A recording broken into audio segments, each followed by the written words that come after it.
This is E-TV, entertainment television, everywhere in the Treasure Valley. Brought to you by Boise Weekly, Citadel Radio, and KBOI-TV2. Hello and welcome to E-TV, entertainment television, everywhere in the Treasure Valley. I'm your host, Brad Rowan, and in the next 30 minutes, we're going to talk about all the cool things that you can do right here in your own backyard. We're going to kick things off with Sean the Movie Guy, who's going to tell us the latest as far as new movies, DVDs, and local theater offerings.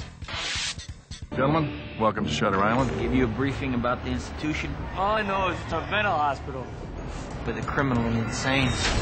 Only one movie to talk about this week, but when that movie is a period mystery starring Leonardo DiCaprio and directed by Martin Scorsese, you really only need one film. People know about this place, but no one will talk, you know? It's like they're scared of something. Shutter Island finds DiCaprio playing a U.S. Marshal. He's investigating the disappearance of a woman who was committed to a hospital for the criminally insane. As the Marshal presses his investigation, he finds sinister forces afoot, and he starts to doubt everything, from his clues to his partner, and even his own sanity.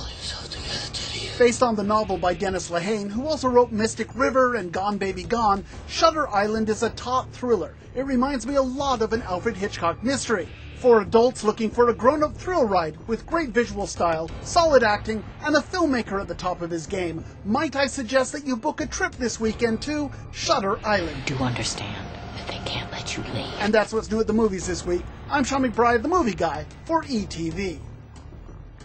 And Sean the Movie Guy now joins us. Now, Sean, I heard you're a little surprised at exactly how Shutter Island turned out. Yeah, Shutter Island was originally supposed to come out last fall. It was one of the big films that we were tracking for Oscars, and they suddenly moved it to the spring, which is usually a really bad sign that the studios don't have any faith in the movie. Right. So I'm just thrilled to say that it's a quite good film. I mean, it's Scorsese and DiCaprio. What do you expect? You can't beat it. So, now let's move over to another film that's opening up this week. Over at the Flicks, we have The Last Station, a wonderful battle of the sexes period piece by Michael Hoffman. He's a homegrown director, a graduate of Payette High and BSU. He's having lots of success in Hollywood these days. The Last Station has 2 Academy Award nominations with Helen Mirren and Christopher Plummer, and Hoffman will actually be at the Egyptian Theater on Thursday night to introduce his film. Whether you make the screening or starting Friday at the Flicks, you certainly want to check out The Last Station. Now, we got a new musical coming out we got to talk about. It's not just any musical, the perennial favorite, The Sound of Music. It's running for 2 weekends, and this is the musical made famous by Julie Andrews in the 60s. It's filled with great Rodgers and Hammerstein songs and a joyous story of love, family, and Nazi occupation. Who doesn't love The Sound of Music? The Hills Are Alive. The Hills Are Alive, 2 weekends only at the Nampa Civic Center. Tickets and information at nampaciviccenter.com or mtionline.org.